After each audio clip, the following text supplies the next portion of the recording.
మన ఎండి రొయ్య పొట్టు మువ్వంకాయ కర్రీ అయితే చాలా చాలా బాగుంటుంది.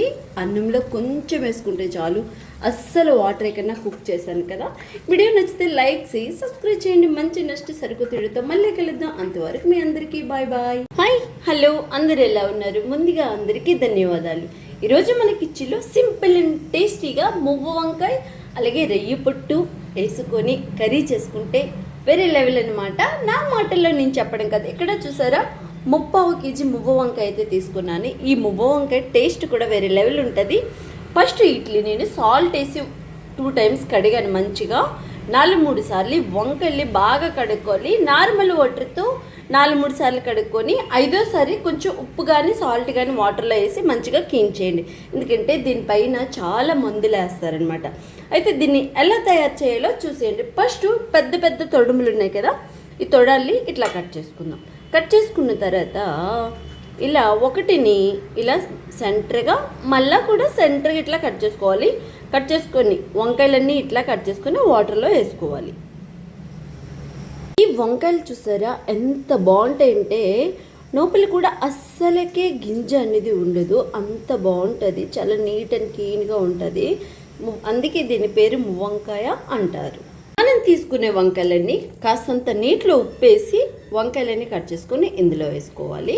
వేసుకున్న తర్వాత కట్ చేసి ఇలా అన్ని వంకాయలు కట్ చేసి పెట్టుకున్న తర్వాత ఈ వంకాయలన్నీ ఒక ప్లేట్లోకి తీసేసుకుందాం.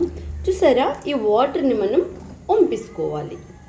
వంకాయలన్నీ ఇలా మనం ఒక ప్లేట్లోకి తీసుకున్న తర్వాత ఈ వాటర్ని వంపుకుందాం. ఆ వాటర్ని వంపేసుకున్న తర్వాత మళ్ళీ ఫ్రెష్ వాటర్ తీసుకొని వంకాయల్ని వాటర్లో మళ్ళీ వేసేయండి. మనం కట్ చేసి పెట్టుకున్నంత ఫ్రెష్ వాటర్లో వేసుకున్నాము కదా. మినిమం ఈ వంకాయ 100% ఉడకాలంటే మనం 80% దీన్ని ఈ వాటర్లో సాల్ట్ అయ్యకన్నా దీన్ని గ్యాస్ని ఐలో పెట్టి మనం కుక్ చేసుకోవాలి. వంకాయలు అయితే స్టవ్ పైన పెట్టుకున్నాము కదా, మూత పెట్టేయండి. 100%లో 80% ఉడికేదాకా మంచిగా ఉడికిచ్చేయండి. ఇక్కడ నేను చూసారా, ఎండి రొయ్య పొట్టు మా వారి ఫేవరెట్ అనమాట. టేస్ట్ కూడా చాలా చాలా బాగుంటుంది. ఈ ఎండి రొయ్య పొట్టుని వాటర్ వేసేసి ములిగేలాగా దీన్ని ఒక 15 నిమిషాలు పక్కన పెట్టుకుంటే దీనికున్న మట్టి ఇసుక అంతా కూడా వాటర్లోకి వెళ్ళిపోద్ది అనమాట. కాస్తంత గోరువెచ్చని వాటర్ వేయండి. నేను ఇక్కడ కాస్తంత గోరువెచ్చని వాటర్ వేసా. ఈ వంకాయ రొయ్య పొట్లకి ఇక్కడ నేను పెద్ద 3 ఉల్లిపాయలు తీసుకున్నాను. దీన్ని ఎట్లా కట్ చేసుకోవాలంటే సన్నంగా పొడిగా కట్ చేసుకోవాలి. ఇట్లా సన్నంగా పొడిగా కట్ చేసుకోవాలి. ఉల్లిపాయలన్నీ ఇట్లా కట్ చేసేసాను. ఇది ఒక పక్కన పెట్టుకుని మిగతా ప్రాసెస్ చూసేయండి. 15 నిమిషాల ముందు గోరువెచ్చని వాటర్ వేసుకొని నానబెట్టుకున్న రొయ్య పొట్టును తీసి మంచిగా ఇలా వాటర్ అంతా పిండి మరి ఒక గిన్నెలో వేసేసుకోండి. ఇలా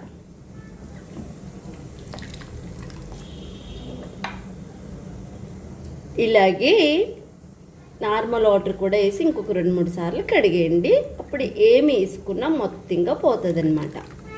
అయితే వంకాయలు ఉడికిపోతున్నాయి కాబట్టి వంకాయ రొయ్య పొట్టు కర్రీ కోసం ఇదే బాండీలో ఒక 2 స్పూన్ వరకు నూనె పోసేయండి. నూనె కాస్తంత వీటెక్కనివ్వండి, మరీ ఎక్కువగా వీటెక్కనివ్వకండి. నూనె కాస్తంత వీటెక్కాక మనం కడిగి పెట్టుకున్న రొయ్య పొట్టుని వేసుకొని ఇది మంచి గోల్డెన్ కలర్ వచ్చేదాకా మంచిగా మనం వేగించుకోవాలి. ఇది రొయ్య పొట్టు ఎంత బాగా వేగితే అంత మంచి టేస్టీ వస్తుంది. గ్యాస్ని మిడిల్లో పెట్టి వేగించండి, అప్పుడే మాడదనమాట. వేగించేటప్పుడు దగ్గరే ఉండండి, లేదంటే మాడిపోతుంది. టేస్ట్ అంతా చేంజ్ అయిపోద్ది అనమాట. ఆ పక్కనే చూడండి, వంకాయలు అయితే మంచిగా ఉడికిపోతున్నాయి అనమాట. మనం వేసుకునే వెండి రొయ్య పొట్టు అయితే మంచిగా వేగిపోయింది. దీనిలో గిన్నెలోకి తీసేసుకుందాము. నూనెలో వేసిన తర్వాత ఒక 15 నిమిషాలు మిడిల్లో కానీ సిమ్లో కానీ పెట్టి వేగించుకుంటే సరిపోతుంది. ఇదే బాండీలో ఇంకొక 2.5 స్పూన్ వరకు నూనె పోసుకుందాం. ఈ నూనెలో మనం కట్ చేసి ఆల్రెడీ పెట్టుకున్నాం కదా, ఈ ఉల్లిపాయలు వేసి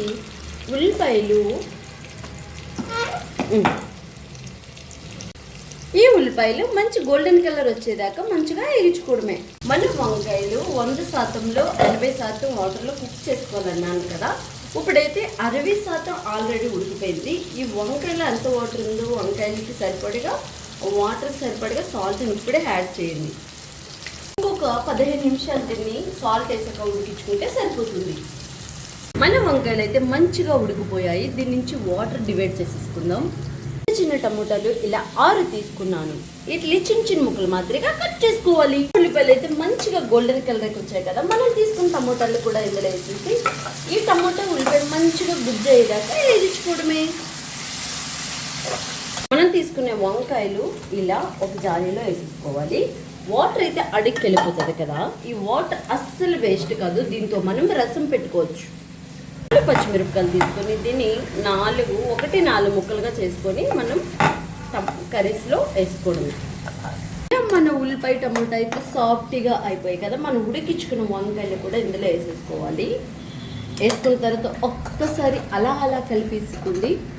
వంకాయలతో పాటు రొయ్య పొట్టుని కూడా వేసేయాలి.